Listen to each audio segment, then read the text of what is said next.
Citroën Racing's Nick Cassidy made up 12 positions in a calculated drive for a win in only the French giant's second race in the ABB Fórmula E World Championship. Cassidy is a master at picking exactly the right moment to pounce and make use of Formula E's 250 kilowatts, all-wheel drive attack mode power boosts, and the 2026 Hankook Mexico City E-Prix was just the latest example of many in the Gen 3 era. The New Zealander brought his Citroën home first, having sliced through the pack for his fourth win in 5 races, and the French automaker's first in Formula E, heading Mortara under severe pressure with the Mahindra driver leaving his attack mode deployment latest.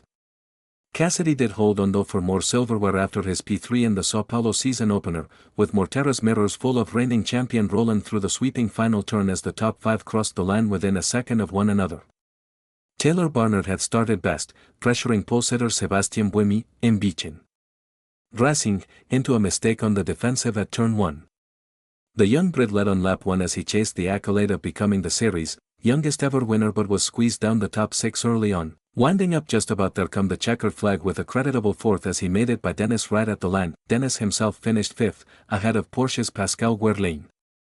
Pepe Marti, Cupraquiro, overcame a 60-place penalty and a stop barra diagonal go incurred for repairs following his heavy Sao Paulo shunt to secure maiden points with a superb 7th ahead of Jean-Eric Bergne and the other Citroën, Nico Mueller, Porsche, and Norman Nadeau, Nissan, all that saw Cassidy top the drivers' table on 40 points to Dennis, 36 and Roland on 34.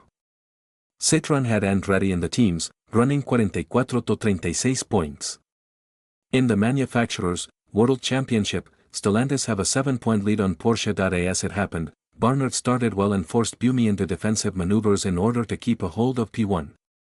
The Swiss looked to have done just that but outbraked himself into turn 1, gifting the DS Penske driver the lead with Mortara and Mueller following by. Envisions Buemi eventually finding himself all the way down the order in 18th. Wehrlein, down in P8, was first to jump for his initial of 2 mandatory 50 kilowatts all-wheel drive attack mode boosts. 4 minutes for the Porsche driver to start. Meanwhile, on lap 5, Mortara put the squeeze on Barnard for the lead into turn 1, with Mueller able to follow. Wehrlein used his boost to make it by 2, before taking teammate Mueller at the hairpin a couple of corners later, and the race lead into the Foro Sol. Wehrlein led Mortara, Mueller, Dennis, Barnard, Ginter, Evans, Dictum, Roland and Da Costa on lap 6. Da Costa and Maloney, 10th and 17th respectively, were next to take attack on lap 8, the rest of the pack still held on. Meanwhile, Mueller slipped by Mortara for second into turn 1 on lap 9 and dispatched his teammate for P1 at the hairpin, Porsche playing the team game at the site of their first win, and 1-2, back in Season 8.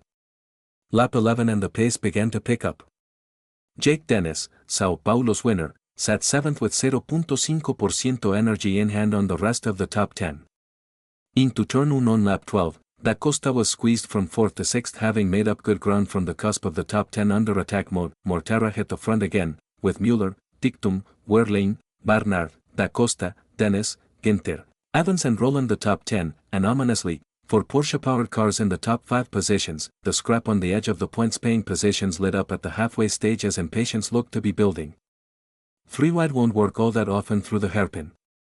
On lap 17 it was Oliver Roland in the Nissan looking best placed on energy, 2.4% up on the rest as he went for his first attack mode activation. Bad timing, though. A full course yellow was required with Anouasike Debris Mahindra needing recovery, leaving Roland's attack mode ticking to 0 under caution. As Jaguar's Da Costa avoided Barnard and swerved in front of the Brit and onto the grass at the hairpin, the race was back green on lap 22 with Mueller, Mortara, Wehrlein, Barnard, Dennis, Evans, Dictum, Da Costa and Roland the top 10. Several drivers came to blows at the hairpin as the field squeezed. Bergne, Da Costa, and Gunter looked to be the ones most entangled, on lap 26. With many yet to take a single attack mode at the sharp end. Evans blinked first and quickly sliced his way to the head of the pack over the course of lap 27, beyond prior leader Mueller who was way too late on the brakes on the defensive at the hairpin. Mortara, Cassidy and Mueller then followed with their 50 kilowatts boosts. But, as Albilau, former McLaren engineer, said on broadcast, it was Cassidy who'd timed it best with energy in hand and an overlap on attack to hit the front on lap 30.